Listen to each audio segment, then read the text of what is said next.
Awak lambat lagi ke ni? Ni kat nak garik dah. Nak buka lagi, nak pergi terawih lagi. Aduh. Sabarlah. Kita ni kan baru siapa? Dah dekat-dekat raya ni baru kita nak pilih baju. Allah, buat warung dia. Saya tahulah dekat kat raya ni orang mari cari baju. Tapi awak ajak saya main beli garik. Pagi tadi boleh. Kalau okey biar gini lah. Awak pilih baju awak, biar saya pilih baju saya dulu. Yelah.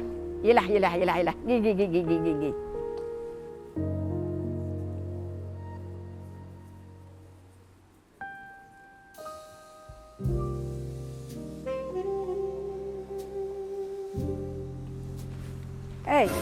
Dah ke mana? Jumpa tak pergi baju hok kenang?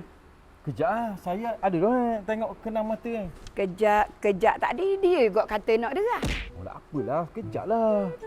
Dah tadi dia kot kata nak derah, nak terawih lah, nak buka puasa lah. Oh, hak tu esok-esok lah. Buka puasa biar jalan lagi. Makan-makan kema gitu je. Dah terawih ke mana? Terawih? Kita terawih 2 orang dah malam ni. Oh Allah, gitu pula. Tak apa lah. Dah hok mana kenang? Sekejap. Awak majak. Oh, ni lah.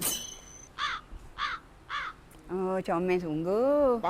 Abang kata dah comel. Hok ni lah hidaman abang. Kalau baju hok ni, sabarlah dengan awak. Comel sungguhlah baju ni, sabar dengan awak.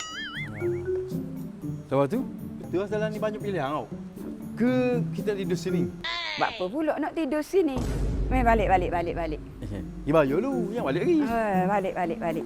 Tadi dia juga nak gaduh.